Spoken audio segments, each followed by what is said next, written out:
الحمد لله والصلاة والسلام على رسول الله. قال الله تعالى: واعبدوا الله ولا تشركوا به شيئا.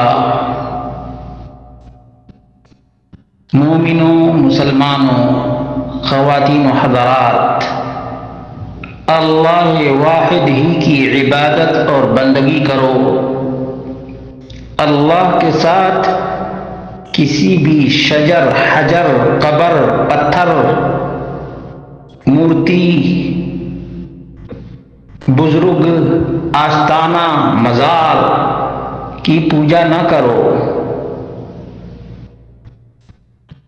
اللہ کے رسول صلی اللہ علیہ وسلم جن لوگوں کے درمیان پیدا ہوئے، جن لوگوں کو توحید کی دعوت دی،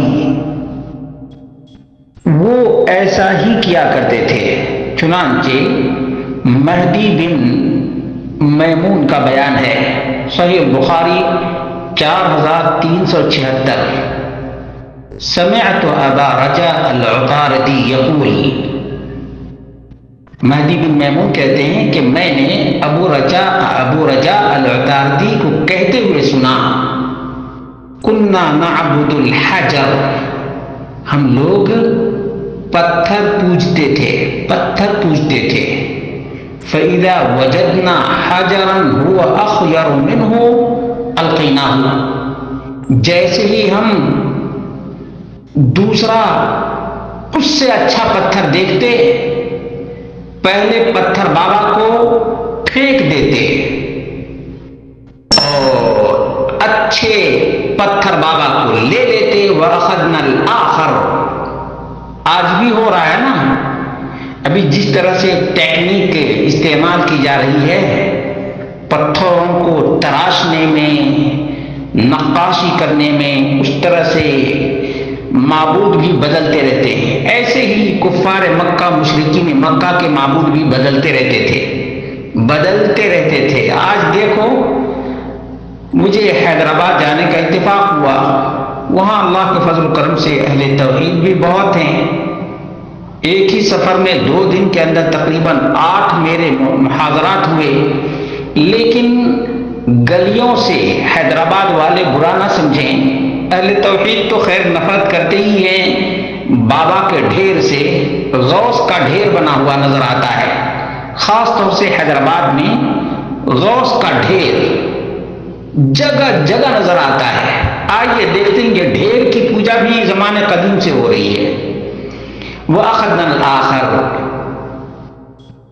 ایک پتھر کی پوجا کرتے، اس سے اچھا پتھر نظر آتا تو پہلے والے پتھر بابا کو پھینکتے اور دوسرے اچھے پتھر بابا کو پوجنا شروع کر دیتے.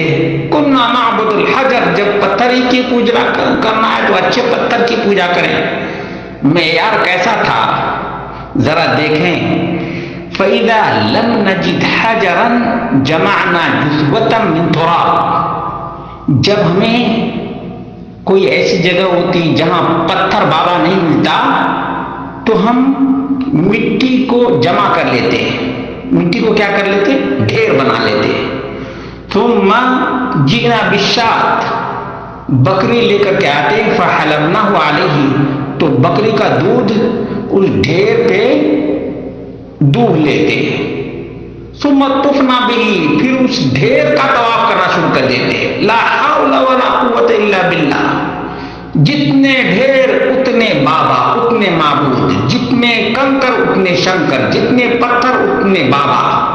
یہ حالت آج حیدرآباد میں، یہ شرک بالکل عام ہے. یہ کمائی کا بھی ذریعہ ہے. جس نے ڈھیر بنا لیا، اب وہ لوگ آتے ہیں اس کو پیسہ چڑھاتے ہیں. جیسے ہندوؤں میں ہے کہ کہیں بھی الٹی سرد کی کوئی مائی بنا دیا، اب لوگ اس کو پیسہ گرا رہے ہیں. یہ پیسہ ڈالنا، یہ جہنم خریدنا ہے. یہ سوچ لو، شرک کے اڈے پر پیسے لگانا، پیسے ڈالنا، یہ جہنم خریدنا ہے.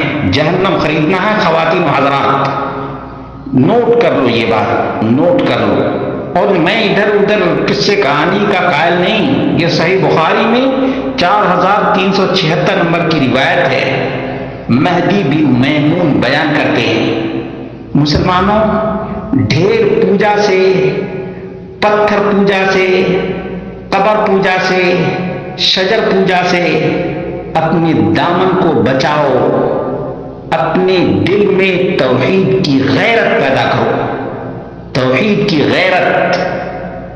اس لیے کہ مسلمان جب ایمان راسخ ہو جاتا ہے تو شرک کو مٹانے کے لیے پوری طاقت اور قوت لگا دیتا ہے۔ اسلام اسی کا نام ہے، اللہ واحد کی عبادت اور محمد مصطفیٰ صلی اللہ علیہ وسلم کی اطاعت۔ محمد رسول اللہ صلی اللہ علیہ وسلم نے غیر اللہ کا سجدہ نہیں کیا، غیر اللہ کے سامنے جھکنے سے بھی منع کیا۔ تم واقعتا محمد رسول اللہ صلی اللہ علیہ وسلم کے سچے امتی ہو تو محمد رسول اللہ صلی اللہ علیہ وسلم کو اپنا اسوہ، قدوہ اور نمونہ مانو، اور اللہ کے علاوہ کسی بھی شجر، حجر، قبر، پتھر اور کسی بھی مخلوق کی پوجا، پرستش اور عبادت نہ کرو۔